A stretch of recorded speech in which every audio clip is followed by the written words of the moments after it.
Hi, welcome to Native Report. I'm Stacey Thunder. Martha Fasthorse is the host and producer of a radio show that airs every Sunday morning on 3 different radio stations in the Minneapolis-St. Paul listening area. Her show accomplishes an important goal. It gives Native people a voice in mainstream media.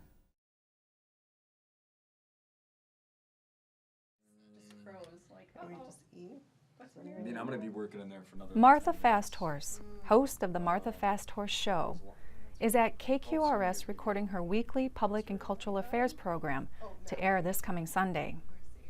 I had the honor to be this week's guest. Okay, thanks, Justin. My special guest this morning is Stacey Thunder. Stacey is from the Red Lake Nation.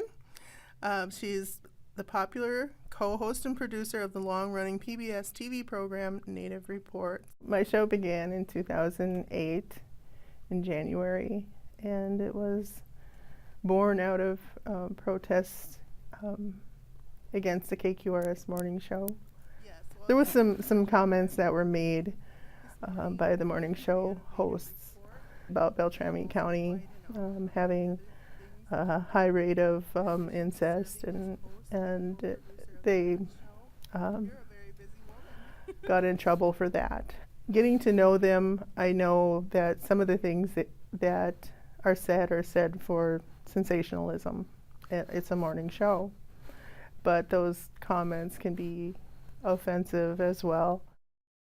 After a series of protests by the Native American community and a meeting between Red Lake Nation Chairman Floyd Jourdain Jr. and the station management, an apology was read over the air. We've developed a relationship of mutual respect.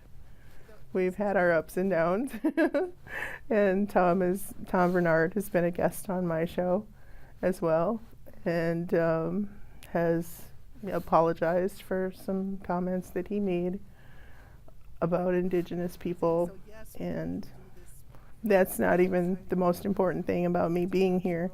People can say whatever they want to.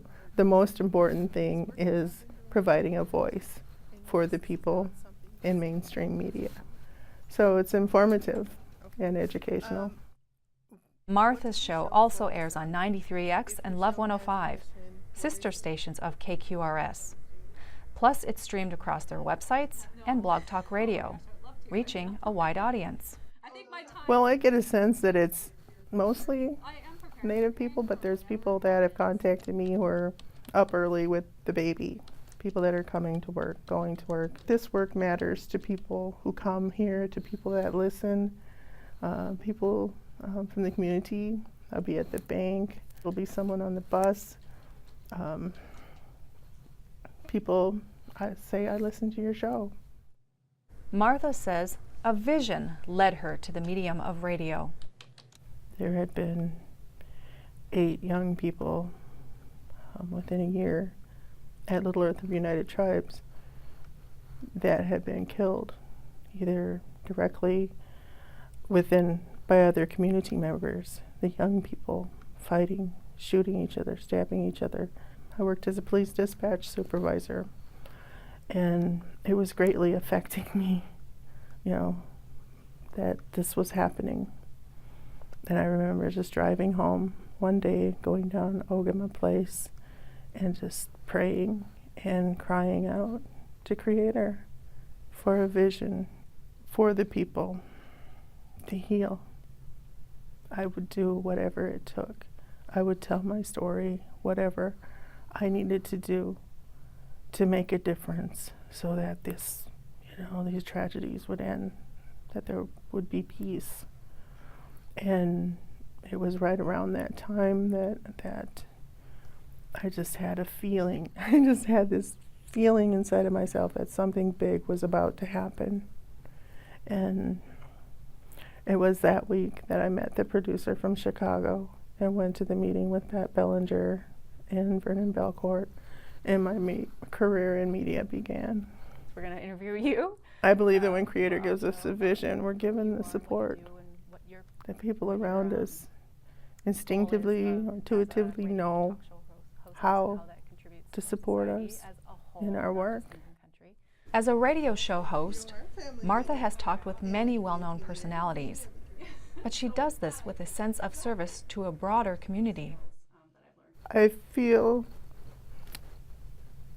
the appreciation from people in my community, people who I admire and respect.